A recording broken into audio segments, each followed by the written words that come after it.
¿Qué tal? Buenas noches. Mañana se celebra el Día Mundial contra el Cáncer, un día que nos recuerda que esta enfermedad sigue siendo uno de los principales desafíos de salud pública del siglo XXI. A nivel mundial, en 2025 se registraron aproximadamente 20 millones de nuevos casos de cáncer, una cifra que probablemente aumente en los próximos años por el envejecimiento de la población y también mayores exposiciones a riesgos como pueden ser el tabaco o la obesidad. Vamos con cifras de aquí, de nuestra comunidad. La sanidad riojana prevé que a lo largo de este año, del 2026, se diagnostiquen casi 2.000 nuevos casos de cáncer en la comunidad. Los datos reflejan una mayor incidencia en los hombres que en las mujeres. Entre los varones, el cáncer de próstata será y sigue siendo el más frecuente, mientras que en las mujeres el cáncer de mama concentra el mayor número de diagnósticos. Junto a ellos destacan otros tumores, lo estamos viendo aquí, con una incidencia relevante como pueden ser el colorectal, la tráquea, bronquios o pulmón. En este contexto, La Rioja mantiene una de las coberturas anuales más altas de España en programas de cribado oncológico, una herramienta clave para detección precoz y para mejorar el pronóstico de la enfermedad. Escuchen. Generalmente se prevé que para 2026 se diagnostiquen unos 1.900-1.950 casos nuevos de cáncer en La Rioja. La tendencia es ascendente, sí, a nivel nacional, en todas las sociedades occidentales la tendencia es que la incidencia de cáncer va aumentando ligeramente todos los años y aquí sí que lo vemos. Generalmente pues es una elevación pequeña pero sostenida, en torno a un 1%, 0,5, 1% más o menos al año. Es la importancia del diagnóstico precoz, la importancia de acudir a los cribados y gracias a ellos se diagnostica de forma temprana y por tanto el cáncer, esta enfermedad, se puede tratar mucho antes y hacer que pase a ser enfermedad crónica. Bueno, pues qué importantes son esas cifras que se han dado y también ese diagnóstico precoz en esta enfermedad. Están con nosotros Manuel y Lupe. ¿Qué tal? Muy buenas noches. Bienvenidos. Buenas noches. Importante es lo que han dicho, ¿no? Y qué llamativas son esas cifras que en este 2026 se vayan a diagnosticar aquí en La Rioja. Se prevé 2.000 casos. A mí me parece una barbaridad. Sí, es muy una elevado. Barbaridad. Sí. Es una barbaridad. Bueno, ¿cómo estáis? Peleando, bien, con suerte. Yo en mi caso empecé hace justo un año y puedo decir que con suerte de estar aquí y de estar, pues bueno, bastante bien dentro de todo lo que es este contexto de tener que seguir peleando y pruebas constantemente y todo esto. Pero bueno. Me alegro de decir que estás bien en el proceso. Manuel, ¿cuál es tu caso? ¿Cómo estás? Pues bien, estoy ya terminando el proceso del segundo cáncer, el tratamiento y ahora a la espera de hacer de aquí a 3 meses una nueva analítica, a ver los parámetros si han bajado, si no, a ver cómo están. Con esa incertidumbre, pero bueno, con ánimo y optimista. En tu caso, el segundo cáncer. No sé si quieres contarnos un poco cuál fue la historia del primero y cómo llegas un poco hasta aquí, porque el momento, ¿no?, en el que a uno le diagnostican que tiene esta enfermedad es un momento durísimo que impacta a toda la familia y a todo el que os rodea, ¿no? Cuéntanos un poco cuál es tu caso. Pues yo, mira, en el primer cáncer, María, la verdad que como lo pasé mal, estuve mucho tiempo yendo tanto a urgencias como al médico de cabecera con sangrados y al final dolores, me sondaron a ver si había algo retenido y estuve igual un mes sondado y hasta que llegó un momento que no pude más con muchos dolores, muchísimos dolores, me ingresaron, me hicieron una prueba, un Neurotac, y ahí ya detectaron el tumor. Entonces yo ya me esperaba algo malo porque era mucho tiempo pasándolo mal. ¿Cuánto tiempo llevabas así? Pues llevaba pasándolo mal, 3 meses, sí. El proceso al principio no es doloroso. Tú tienes síntomas de sangrados, de qué raro es esto, que no... cansancio, empiezan ciertas fatigas que no explicas en esos momentos a qué se debe y que después tienen un significado. Y ahí ya sabía yo que, bueno, uno intuye que eso no es bueno, que el segundo cáncer, que no me lo esperaba en las revisiones semestrales, pues yo iba tranquilo, tenía un poco de PSA, pero era residual, me decía, ¿no? Tranquilo, Manuel, esto es residual. Y llegó una de las revisiones semestrales en la que me dijeron, esto ha vuelto y viene fuerte. Y ahí sí que lo pasé mal. Ahí sí, ahí salí de la consulta con las gafas de sol puestas y lo pasé mal. Pero bueno, luego estuve mal 10-12 días, bastante jodido, y luego pues uno cuando ya empieza a asumir su circunstancia, pues de ahí para arriba otra vez. ¿Otro tipo de cáncer, distinto al primero? Sí, bueno, son células tumorales que se quedan ahí y en vez de estar en vejiga, como era en su día, como me extirparon todo, se depositaron en el lecho prostático, ¿no? Y entonces la suerte que una vez que te coge el CIVIR no te suelta la mano, y ahí hasta que no dieron con ello y lo localizaron y vieron el posible tratamiento, no pararon. Esa es la respuesta, una vez localizado, es muy buena, muy buena. Sobre la detención, pues yo que santifico la seguridad social que tenemos, sí que le daría una vuelta a los protocolos de detención, de verdad. Es interesante saber ese testimonio, ¿no?, referente a eso, ¿no? Porque como decías, acudías varias veces al médico y no daban con qué era, ¿no? Tal vez porque no hacían la prueba correcta, ¿no? Que a veces pensamos que, como dices tú, o sea, tenemos una seguridad social, ¿no? Yo la santifico. Una seguridad social magnífica, pero hay veces que parece que, o pensamos los propios pacientes, ¿por qué no me harán la prueba que creo yo que me tienen que hacer, ¿no? ¿Cuál fue tu caso, Lupe? Yo en mi caso no tuve pruebas previas. Yo fui un día a urgencias y pensando que tenía un cólico. Yo tengo un ángel de la guarda que fue mi amiga que me llevó directamente porque dijo, no puedes seguir así, y vas a urgencias. Pero venía también yo había estado hacía un par de meses en el médico de cabecera, que no me encontraba bien, que estaba muy fatigada, que tenía un dolor abdominal, que no sabía identificar de dónde venía, que a veces notaba una cosa, otras otra. Y la respuesta de mi médico de cabecera fue que, pues bueno, que era muy inespecífico y que si un día me dolía mucho, pues que fuera a urgencias. Con la mentalidad que tenemos a veces como voy a ir a urgencias porque me duele el abdomen, a ver si van a ser gases, a ver si va a ser tal.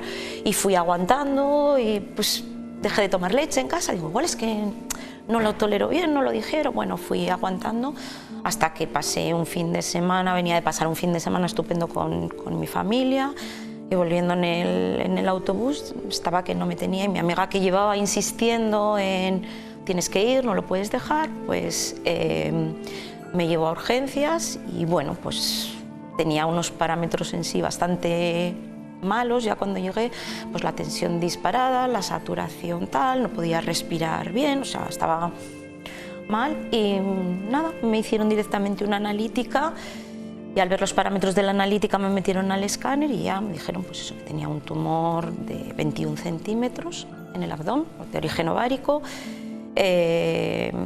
extendido, pues porque tenía implantes en el váceo, un poco en la superficie del hígado, en otras zonas, y que directamente me quedaba hospitalizada. Entonces, bueno, pues me encontré a las 2:30 de la mañana o las 3 a mí me ingresaron en obstetricia con todos los recién nacidos porque no había cama, y un poco con la situación de que se te cae todo encima porque dices, pero ¿qué hago aquí? Yo en mi caso pregunté, pero bueno, ¿hay posibilidad de que esto no sea malo? Dijeron, por la forma, por la extensión, por tal, no, o sea, no tal. Y ya fue esto a las 3 de la mañana y a las 8 de la mañana empezar con batería de pruebas y eso, y con el mundo girado al revés. O sea, ¿Cómo trastoca eso a la familia? Porque os iba a preguntar qué es lo más duro del proceso, ¿no?, más allá de lo físico. Para mí fue decirlo, o sea, en ese momento mi amiga estaba, pero tiene su propia familia, tenía que ir a su casa, tenía que ir a trabajar a las 8, entonces me quedé sola en el hospital. Mi familia, los más cercanos están fuera, mis hijos estaban fuera, y yo, para mí solo era ¿cómo se lo voy a decir? ¿No? ¿Cómo se lo voy a decir? Mis hermanos el día anterior en mi pueblo, yo soy de Laredo, soy de Cantabria, querían llevarme al hospital al ver que me encontraba mal y les dije, no, es que entonces no voy a llegar a coger el autobús, a ver cómo voy a trabajar mañana, o sea, porque tu vida no se plantea otra cosa que no sea él. Hoy me pongo bien para mañana ir a trabajar, entonces de repente dices, ¿y ahora cómo se lo digo? ¿Y ahora cómo llamo a mis hijos? Uno en Zaragoza, la otra en Granada. Como les digo, la noche que yo estaba en urgencias, mi hija estaba en urgencias en Granada porque estaba pues por otra cosa, pero dices, ¿qué hago? Como no sabes, no sabes cómo... ¿Cuánto tardaste en decírselo? Pues por la mañana sabía que lo primero iba a ser la pregunta de mis hermanos, que sabían que estaba mala, porque mis hijos no se lo había dicho. Entonces fue decir, bueno, al final ayer vine a urgencias y me han encontrado algo que no pinta bien y dije, prohibido hablar hasta que pueda hablar con mis hijos. Y a mis hijos les mandé un mensaje, les dije, cuando tengáis un ratito, me llamáis. Y a mi hija se le ocurrió la idea de, hacemos una videollamada. Y le dije, no, claro, no voy a hacer una videollamada desde el hospital, porque es difícil de comunicar, no solo de recibir, también de comunicar. Y no es un entorno agradable desde el hospital. Bueno, ¿cómo os habéis sentido en todo este proceso? Decías que muy arropados por el sistema sanitario aquí en La Rioja, pero también os habéis sentido muy arropados por la asociación, ¿no? ¿Cómo os ha ayudado? Pues sí, yo en mi caso, imagino que será habitual, con la familia, mi mujer 24/7, o sea, lo de mi mujer es espectacular. Imagino que es algo común que las parejas de los... Y con la familia también, muy arropado. ¿Qué pasa? Que esto pues lleva un proceso, ellos siguen su vida. Esto tú paras en seco, pero la gente continúa. Y ahí es donde la asociación te echa una mano. La asociación tiene gente especializada en saber atenderte, sin listas de espera, sin protocolos, muy fácil, pero lo mismo que para hacer cursillos a nivel de psicología, a nivel de marchas, cualquier aspecto de la vida, porque tu vida para, y en mi vida, por ejemplo, paró incluso laboralmente, ¿no? Me concedieron ya una incapacidad y tienes que hacer algo y ponerte, pues ahí es donde te ayudan. La parte primera de la familia, en mi caso, que es bastante común, es explicarles que esto da fatigas, que el cáncer ya no solo en el proceso ni después, pues tiene fatigas vespertinas, que la noche se hacen eternas, que no se duerme bien, que por la mañana has dado un paseo, una vuelta y por la tarde estás en el sofá y no te apetece salir. Y te pueden decir, joder, pues yo he estado trabajando toda la mañana así, pero yo es que no puedo. Entonces, que asimilen esa parte cuando te acompañan en la vida cuesta un poco porque tú también te sientes culpable de no estar ahí a la altura, ¿sabes? Será culpa mía, jolín, que no podemos salir, que no... Pero bueno, es un proceso que se va asimilando. En estos momentos podemos decir eso, tú, Lupe, llevas un año, has pasado por la operación, bueno, los dos pasaron, ¿no? Por varias operaciones. Ahora mismo estáis, eso, como decíais, con la incertidumbre de esas revisiones, ¿no? A ver, yo tengo, ahora mismo voy todos los meses todavía, tengo, mañana, ¿no? Pasado tengo el resultado, o sea, tengo los análisis y el viernes voy al oncólogo, todavía adaptándome al tratamiento de ahora, que no es como la quimio del principio, pero que tiene un montón de efectos secundarios, que es lo que dice Manuel, no te permite tener un día, o sea, hoy estás bien y no quiere decir que mañana vayas a poder seguir el ritmo. Un día no es igual al otro, no te levantas de una manera y como te levantes no quiere decir cómo acabes el día, no quieres tal, y yo siempre pongo el ejemplo, es como la batería del móvil. Se apaga y se apaga, no avisa, te cortocircuitas, estás bien y de repente dices, necesito tumbarme, necesito sentarme. Y eso crea mucha frustración a nivel anímico también, sí, porque te corta la vida social, te corta la vida tal. Pasas de ser una persona cuidadora y de estar pendiente de otros a que te tengan que cuidar. ¿Eso cómo se lleva? Que al haber sido, como dices, cuidadores... Pues mal, o sea, mal. A mí me generó muchísima frustración y ahí es donde tengo que decir que la asociación, el apoyo es brutal, porque no es solamente a nivel psicológico. A ver, no sé si quizá por cómo yo vivía sola, entonces ahora vuelvo a estar sola, he tenido apoyo en casa, pero ahora vuelvo a estar sola. Pero a mí me generó mucho rechazo, es como que no quería verme dentro de una estadística, de lo que decimos forma parte, es como que no... Y al principio fue tan rápido todo que no, mis primeros 26 días de diagnóstico fueron los 26 en el hospital y algunos muy malos. Entonces no me daba tiempo a asumir que lo que tenía era un cáncer que lleva un proceso, entonces me generó un rechazo total. Hasta que dije, bueno, voy a la asociación, conté con el apoyo de la gente, de la psicóloga, de la gente, del entorno. Una vez que se abren esas puertas entras en un espacio de confort, a nivel que puedes hablar, que te sientes apoyado, que te entienden, que el día que no quieres hablar, igual estás haciendo una actividad y no necesitas hablar, pero están. Que estéis aquí los dos es algo admirable, ¿eh?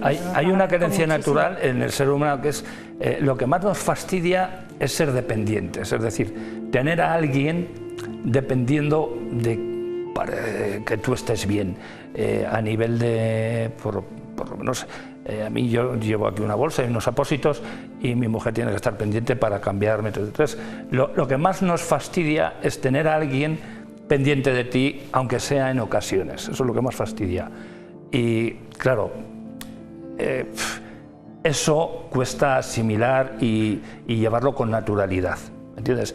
Es decir, yo sé que lo hacen con mil amores, porque cuando decimos esto, yo lo primero que le dije a mi mujer, oye, para ti es una molestia esto, es todo lo contrario, lo hacen con mil amores. Entonces, asumiendo esas cosas, uno va más tranquilo por la vida y en el proceso. Me encantaría que estábamos hablando que en 2026 muchos de nosotros podemos ser diagnosticados de cáncer y me gustaría que dijeseis a esas personas que puedan llegar a pasar por lo que habéis pasado vosotros, para que sabéis un poco qué es la enfermedad, qué es sufrir, lo que es el tratamiento, qué es enfrentarse a la familia, como decía el Lupe, buscar el momento adecuado. ¿Qué les podéis decir a esas personas? ¿Qué es lo que más os ha ayudado a vosotros? ¿O cuál es la fuerza pues yo te diría del día a día que os ayuda, ¿no? a seguir ahí, pues eso, arropado por tu mujer, agradeciéndole que esté ahí, como dices, no sentirte mal porque ella te está ayudando, porque lo hace con todo el amor del mundo, ¿no? Respecto a lo que hablábamos anteriormente, luego hay otra, ¿no? Dice, pues te veo estupendo, menuda cara tienes, no me digas que estés mal, joder, ¿sabes? Pues mira, hoy en día está avanzando todo, afortunadamente, tan rápido que de esto se sale.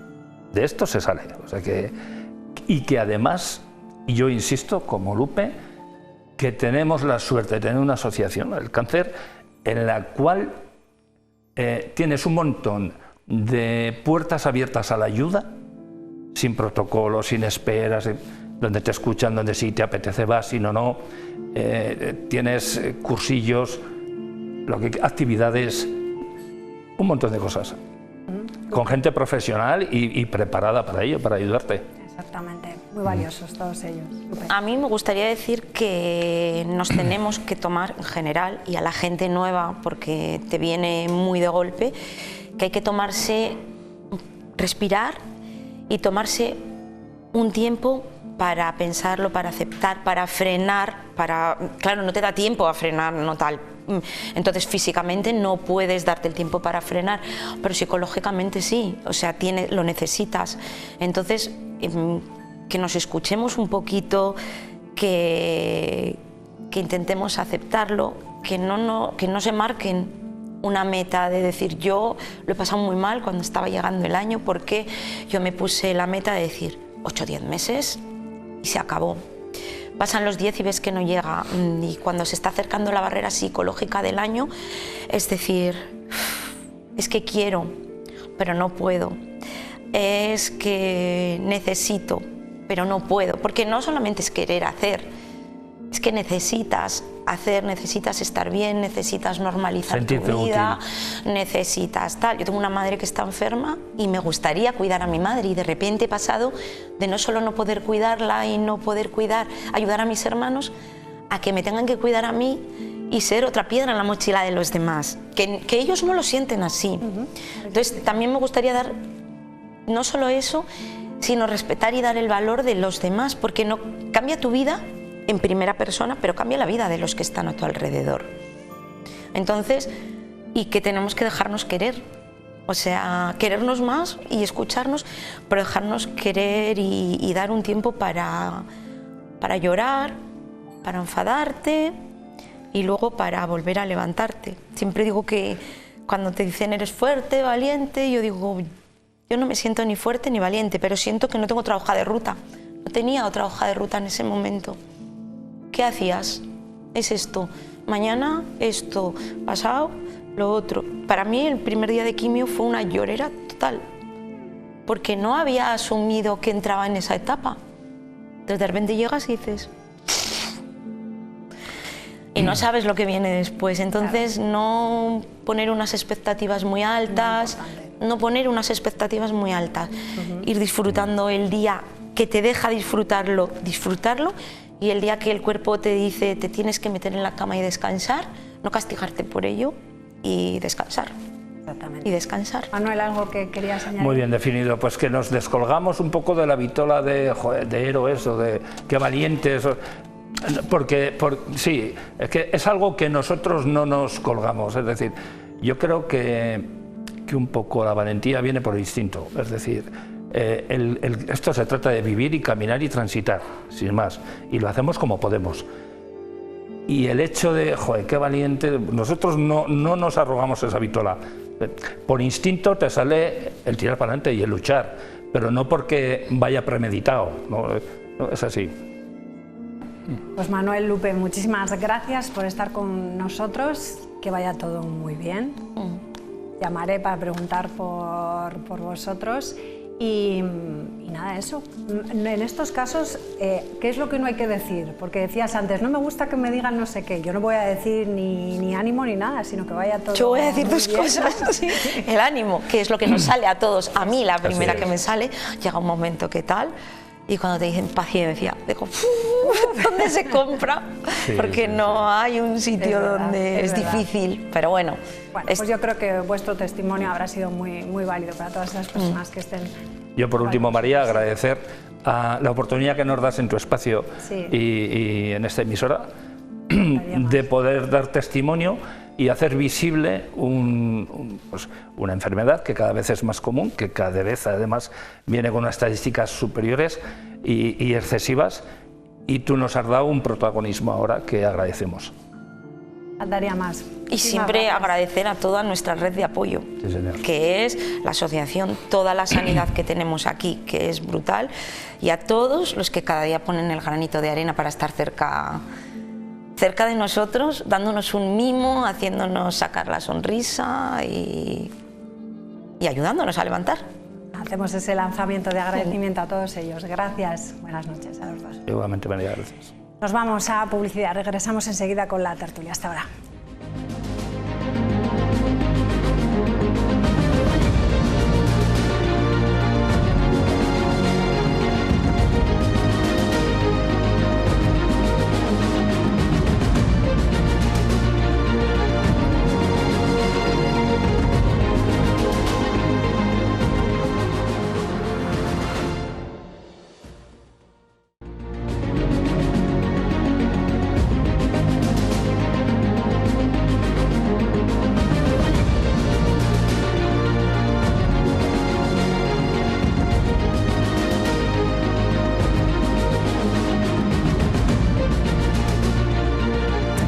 Abrimos ya este rato de tertulia aquí en Punto de Encuentro. Vamos a dar la bienvenida a quienes nos acompañan esta noche. Le damos la bienvenida a Miguel Gómez y Jalva. ¿Qué tal? Muy buenas noches. Muy buenas noches, María. Muy bien, muchas gracias. Está con nosotros también Óscar Eguizábal. ¿Qué tal? ¿Cómo estás? Buenas noches. Muy buenas noches. Y Diego Ubis. ¿Qué tal? Muy buenas noches. Hola, buenas noches.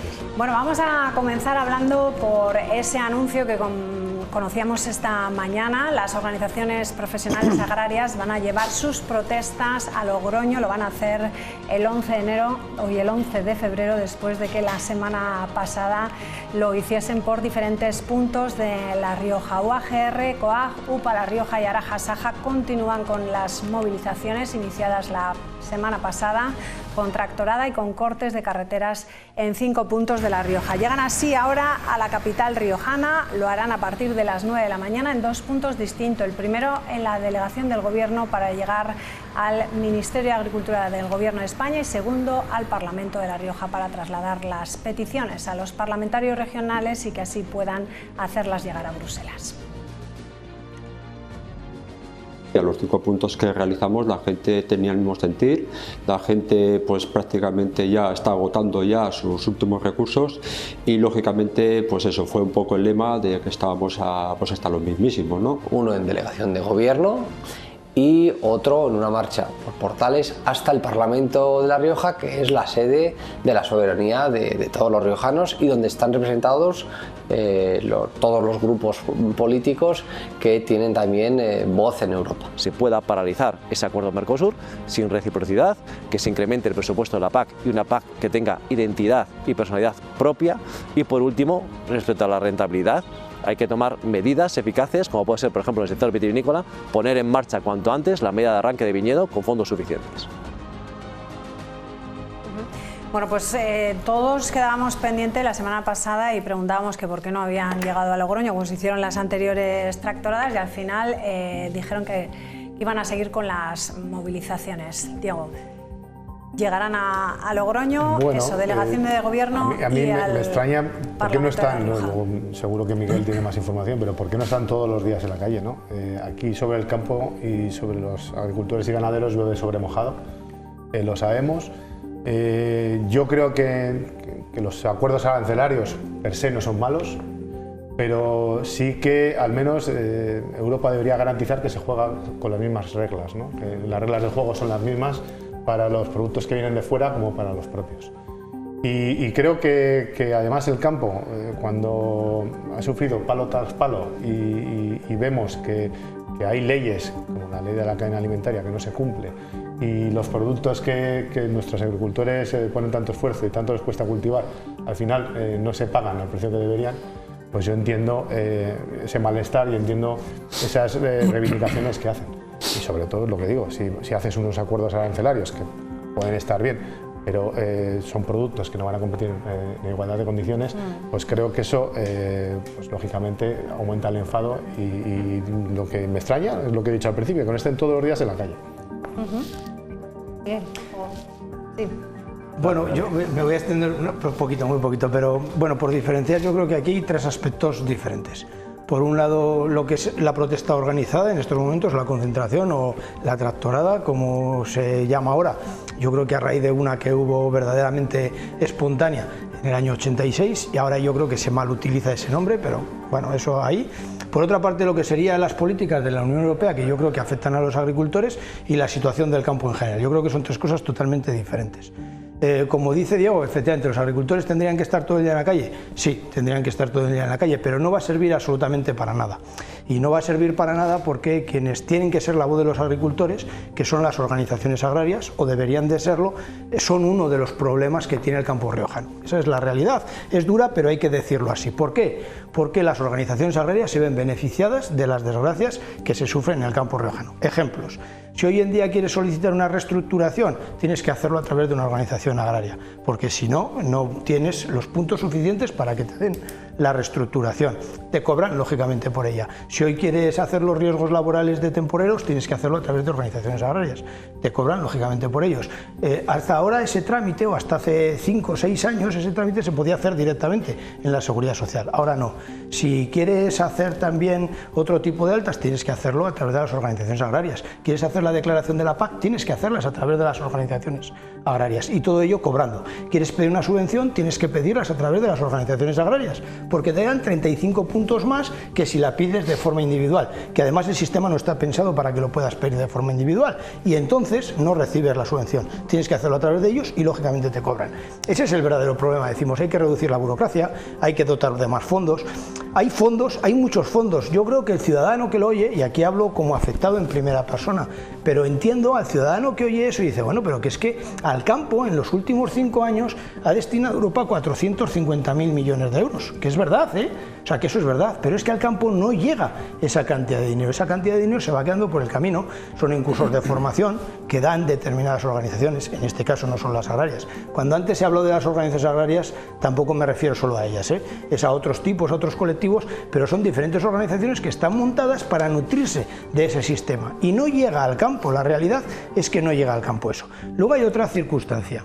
Esta concentración, esta manifestación no representa al sector, o sea, se va a ver una escasa participación. Han hablado incluso de limitarlo a 30 tractores, porque realmente no va a haber muchos agricultores. Los agricultores no se sienten identificados hoy en día con las organizaciones agrarias y no van a sus convocatorias. Vimos hace año y medio cómo sí de forma espontánea se hicieron unas concentraciones por parte de agricultores y fueron absolutamente masivas. En el momento que las organizaciones entraron, firmaron incluso un documento, un acuerdo para comprometerse con ellos a hacer ciertas cosas y a llevar o elevar sus reivindicaciones, y eso ha quedado totalmente en papel mojado. Pero hoy en día se dice, bueno, vamos a ir a la delegación de gobierno, hay que echarle la culpa a Madrid, que Madrid tiene muchísima culpa de lo que pasa en el campo riojano y en el campo español, pero no solo, también el gobierno de La Rioja, y hay que ir al Parlamento para que eleven nuestras propuestas a Europa. Pero y no le decimos nada al gobierno de La Rioja.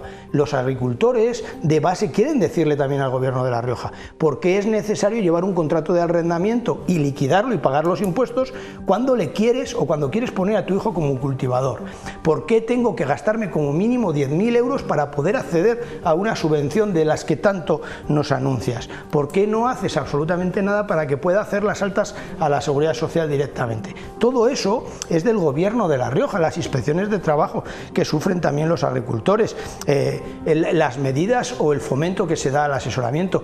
O una circunstancia muy importante que se ha dado ahora, el fuego bacteriano ha obligado a arrancar cientos de hectáreas de perales este año. Los jóvenes agricultores que habían alcanzado la UTA, la unidad mínima para considerarte joven agricultor, con esos perales, si ahora los arrancan, van a perder esa unidad, van a tener que devolver la ayuda. Es decir, tienen la desgracia de que el gobierno de La Rioja les obliga a arrancar por culpa del fuego bacteriano y a la vez tienen la consecuencia de que van a tener que devolver la ayuda. Eso lo hace el gobierno de La Rioja y no se protesta contra ellos. Y el agricultor, realmente, el de base, quiere que se proteste también contra eso. Entonces yo creo que ese es el verdadero problema y por lo que no se sale más, porque da igual, es que toda la protesta, todo lo que hagas, acaba desvirtuándose y acaba beneficiando a quien realmente es parte del problema. No lógicamente todo, pero gran parte del problema. Tampoco están aquí las organizaciones agrarias para poder defenderse. Es verdad que no, que igual me he cebado en exceso, pero lo intento llevar al extremo. Quizá no sea tanto, pero es en el extremo de decir, ¿cuál es el problema? El problema es que el campo está harto, pero está harto el campo de verdad y no se siente representado por estas situaciones. Luego ya viene lo de Mercosur o la reforma de la PAC en estos momentos, que son políticas que se hacen desde la Unión Europea y que realmente no nos han estado diciendo la verdad a lo largo de los años, porque hasta ahora al campo español, al campo riojano, habían venido cantidad, miles de millones de euros para que tuviéramos o hiciéramos reestructuraciones que realmente no se han hecho, porque nos han vendido aquí, en nuestra casa, en España, en la Comunidad Autónoma de La Rioja, que esas ayudas eran por otra cosa, cuando realmente iban destinadas a que nos adaptáramos a una situación que iba a llegar. Esa es la verdad. Bueno,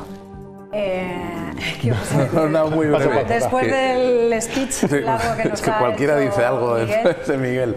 No, a ver, La Rioja es una comunidad históricamente agrícola, entonces hay una sensación de indefensión por parte de los agricultores y claro, es que muchísima preocupación, pero el agricultor de base. Yo no voy a hablar de las asociaciones porque tampoco las conozco, pero sí que he tenido mucha relación con agricultura y conozco a bastantes agricultores y hay muchísima preocupación porque al final todos los protocolos que marca Europa que tienen que ir cumpliendo a nivel de todo el tema de sulfato, todo lo que es de fitosanitarios, pues a Mercosur no se le exigen, ¿no? O a otros países de donde viene también producto como Marruecos, etcétera, ¿eh? No voy a generalizar.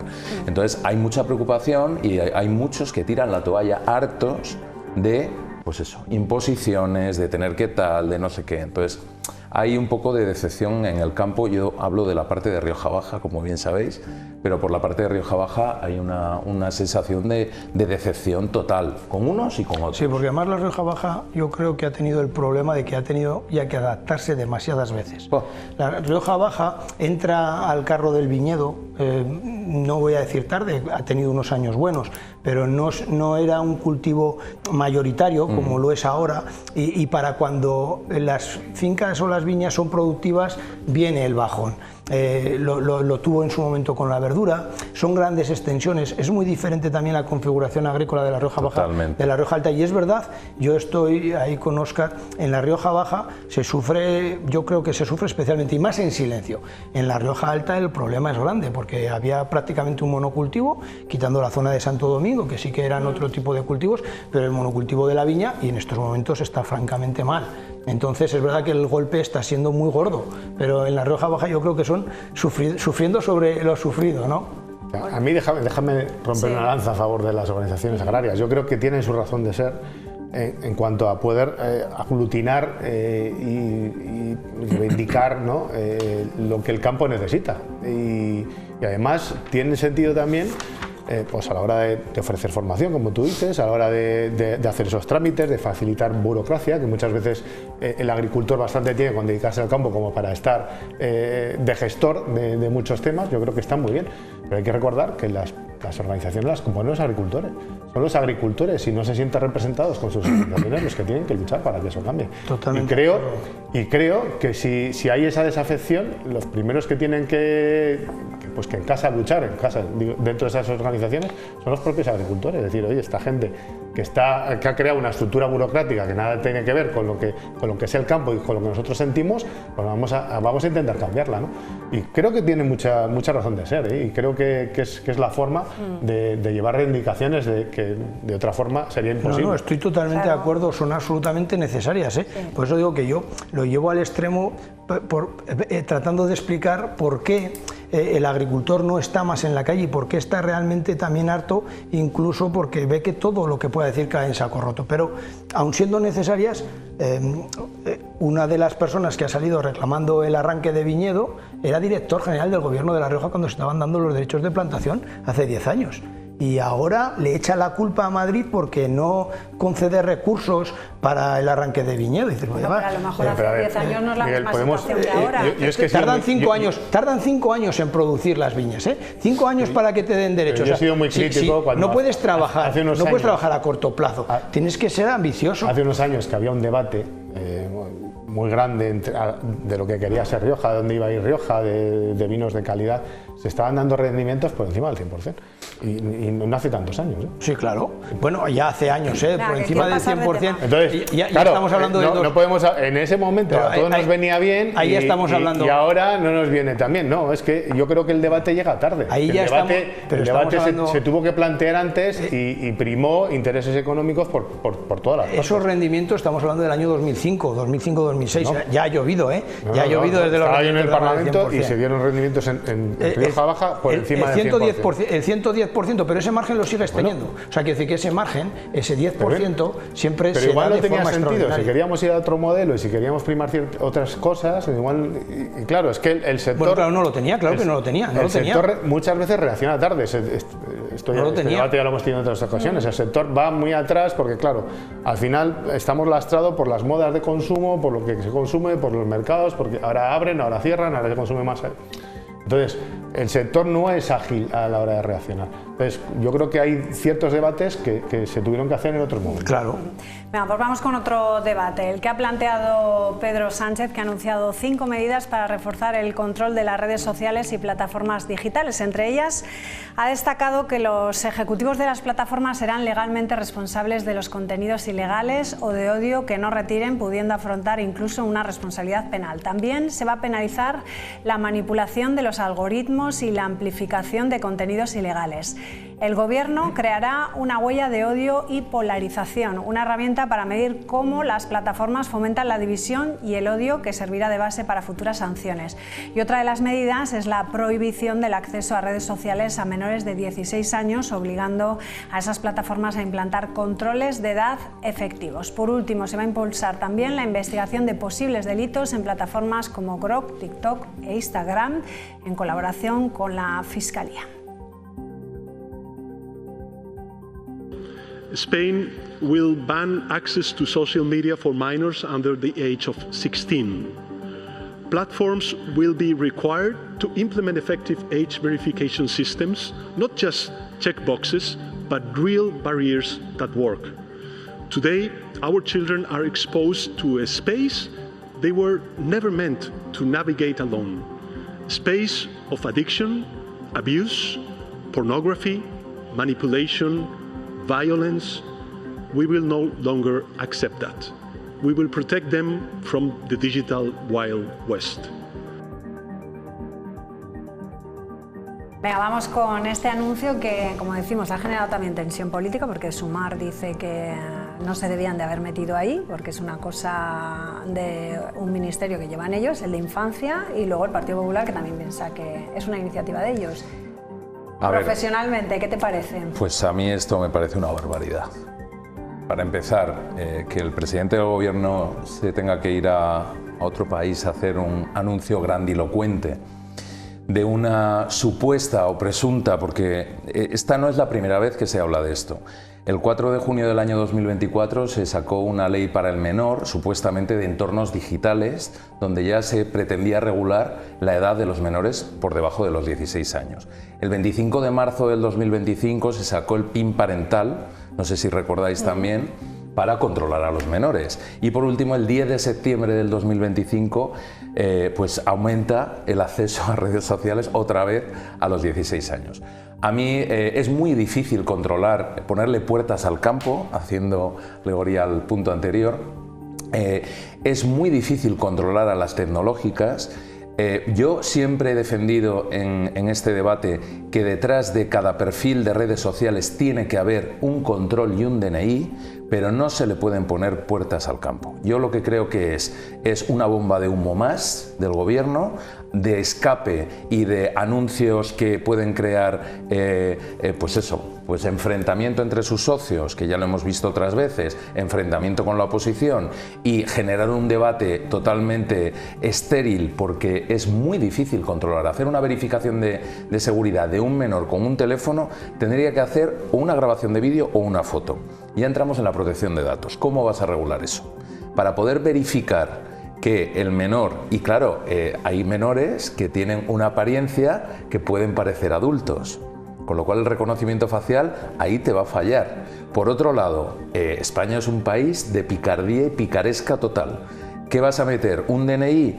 ¿El DNI lo vas a verificar con un DNI digital con la fecha de nacimiento? ¿Y si meten el DNI de un hermano, como cuando se falsificaban los DNIs para entrar en las discotecas? Pues esto es exactamente igual. Es algo que es muy difícil de llevar a cabo. Yo creo en la libertad, creo que los que tienen el poder de educar a los hijos somos los padres. El poder de poner un PIN parental como un Family Link o como cualquier plataforma de control a menores para el uso y la determinación del tiempo que tienen que utilizar los menores día a día, lo imponemos los padres. No tiene por qué venir un señor presidente de gobierno e imponer este tipo de anuncios que yo creo que no se pueden llevar a cabo. Un señor que no tiene mayoría en el Congreso, que no tiene presupuestos, que no puede aprobar una ley, que no puede llevar ni siquiera una ordenanza, bueno, las ordenanzas son de los ayuntamientos, que no puede aprobarlo y nos hace semejante anuncio fuera de España para que desviar la atención pues de puntos calientes como Adamuz, que está ahí, los 111 millones que la Comunidad Económica Europea dio para el AVE de Madrid a Sevilla, etcétera, etcétera, ¿no? Podemos hablar de muchas. Pero ¿tú crees que Elon Musk va a entrar en este debate? O las grandes tecnológicas como Facebook, Meta, en este caso, yo creo que es inviable y a mí me parece una barbaridad. Y ya por cerrar mi intervención, el tema del salvaje oeste digital, esas frases que deja para la historia el presidente de gobierno, además en inglés, ¿no? En inglés, pues ya, vamos, me parece algo tremendo. O sea, tú no estás en contra o estarías en... Bueno, sí, has dicho que sí, que estarías, que no te parece... Estás en contra de que se prohíba el acceso a los menores de 16 Totalmente. años, porque dices que eso es cuestión de los padres. Exacto. Pero es que a lo mejor todo eso que estás hablando del PIN parental o del Family Link no ha funcionado hasta ahora, digo, planteo. Y luego dices que la medida sería dificilísima. Muy difícil de validar. Yo siempre he defendido aquí, en este debate, que hay que poner detrás de los perfiles de redes sociales un DNI, siempre. Siempre hay que identificar para evitar precisamente lo que dice. Habla de huella del odio, de injerencias, de controlar las plataformas por un orden. Oiga, esto me recuerda a regímenes totalitarios como Irán o Corea del Norte, que en cuanto no le interesa lo que están diciendo los menores, coge y corta el cable, entendámonos, ¿no? Entonces, ¿pero de qué estamos hablando? No, yo creo en la libertad y creo que los que debemos ejercer ese control somos los padres. Que me preguntas, oye, ¿debería de haber detrás de cada perfil? Sí. ¿Los menores de 12 años debería de haber un control? Sí, pero para eso estamos los padres. ¿Tú le das un teléfono a un niño de 10 años? Tendrás que controlarlo, ¿no? Sí, pero que se lo los saben padres todo, que igual no tienen, todo. claro, igual no tienen la formación o ellos van un paso por delante tuyo, ¿no? Y todos esos controles muchas veces se los saltan. Hay herramientas, o sea, son más listos que tú. Hombre, eso está claro. Sin duda. A mí, por lo menos en nuevas tecnologías. Dale, Miguel, si quieres, pero es que a mí lo primero, estoy de acuerdo contigo, esto es una cortina de humo más. Mientras hablamos de esto, no hablamos de las infraestructuras, de todos los problemas que están saliendo en las infraestructuras de nuestro país, de lo que declara Santos Cerdán en un juzgado. Mientras hablemos de esto, no hablemos de otras cosas que no le interesan al señor Sánchez y a su gobierno. Pero que es que además todo esto genera más dudas que certezas. Hay una ley de protección de datos. ¿Cómo van a garantizar las plataformas que esos datos que tú estás subiendo son reales? En la era de la inteligencia artificial, subir un DNI falso lo puedes hacer cuando quieras, con tu foto manipulada, con tu fecha de nacimiento manipulada, incluso con tu número de DNI que corresponderá tu número con tu nombre. Y un vídeo, Puedes generar lo que quieras. Un vídeo perfectamente, el menor haciendo así. Es que es estúpido. ¿Un vídeo? Es estúpido intentar poner lo que dices tú, barreras al campo, ¿no? Y además es que... ¿se pueden falsificar los DNIs también en Internet? Pero no se han falsificado los títulos de los ministros. Pero no llevaban esos chips que llevan ahora, ¿no? Pero por Internet, quiero decir, digitalmente, entiendo que para la representación en la fotografía, si lo que se trata es aportar la fotografía, incluso con un o sea, para determinados trámites, cuando te dicen que pongas tu cara o que hagas una foto de tu DNI, tú puedes poner un folio, pones el teléfono haciendo la foto del DNI, que es una fotocopia a color, y lo detecta como válido y como bueno, y lo has podido manipular. Y ya estoy hablando no de utilizar inteligencia artificial, sino de lo nuestro, lo chapucero, ¿no? Una fotocopia a color, que decir, o sea, eso es una realidad. ¿Cómo vas a funciona y lo admite? Empresas extranjeras o directivos extranjeros, o sea, los problemas que puedes tener internacionalmente con otros países, de que va a venir este señor a intentar imputar a un directivo. Una cosa, es que estando de acuerdo con que hay que controlar, que en esto puedo disentir un poco con los compañeros, ojo, no digo cómo él plantea o cómo se ha planteado, pero estando de acuerdo en que hay que controlar, yo creo que el debate no es ese. Es que determinados contenidos a los que se ha referido el presidente, como la pornografía, como los delitos, esos contenidos ya están limitados a mayores de 18 años, no de 16. Es decir, ya están limitados y evidentemente se sigue accediendo a ellos por menores de los 18 años. Lo que dice, y tiene razón, está limitado. ¿Es usted mayor de edad? Sí. ¿Y cómo va a ser la limitación a partir de ahora? Si es que va a ser la misma. 4 de junio del 24, marzo del 25, o sea, lleva haciendo anuncios 3 años. Hay un verdadero problema. El verdadero problema, yo creo que ahora mismo se está generando en las redes sociales con los menores, es el abuso que están haciendo los menores, el acoso, la utilización de la inteligencia artificial. Pero ya entramos en otro debate. Voy a meter la polémica ahí. En vez de este anuncio, que es un anuncio efectivamente artificial, yo creo que lo que tenemos que debatir seriamente en este país es si la responsabilidad penal del menor tiene que ser a los 14 años o si tiene que ser antes. Y si la responsabilidad penal del menor tiene que ser la que es nada, porque es nada, es decir, se ríen los menores cuando hacen algo, o tiene que ser mayor y tener mayores consecuencias. Porque entonces a lo mejor, si abordamos ese debate, igual muchas de estas actitudes cambian. Porque si un menor acosa a otro por internet o como fuera, te encuentras con que no, es que tienen 13 años. Nada, ya, o sea, no pasa nada. Para nada eso, de nada. Miguel, lo primero que hay que hacer, y ya lo hemos hablado aquí, es reformar la ley del menor. Eso es fundamental y primordial. Ese es el debate. Primero en un siglo, para acabar con esos comportamientos, en el siglo XXI, ese es el debate. en el año 26, donde estamos con una tecnología que avanza, lo que decías de poder falsificar, pero si hay una app que te convierte en viejo, ¿no os acordáis? Sí. Que te hace los rasgos más mayor. Hoy en día, con inteligencia artificial, puedes hacer vídeos, fotos, DNIs, lo que tú quieras, porque está completamente abierto. Pero efectivamente, tienes que empezar por la ley del menor.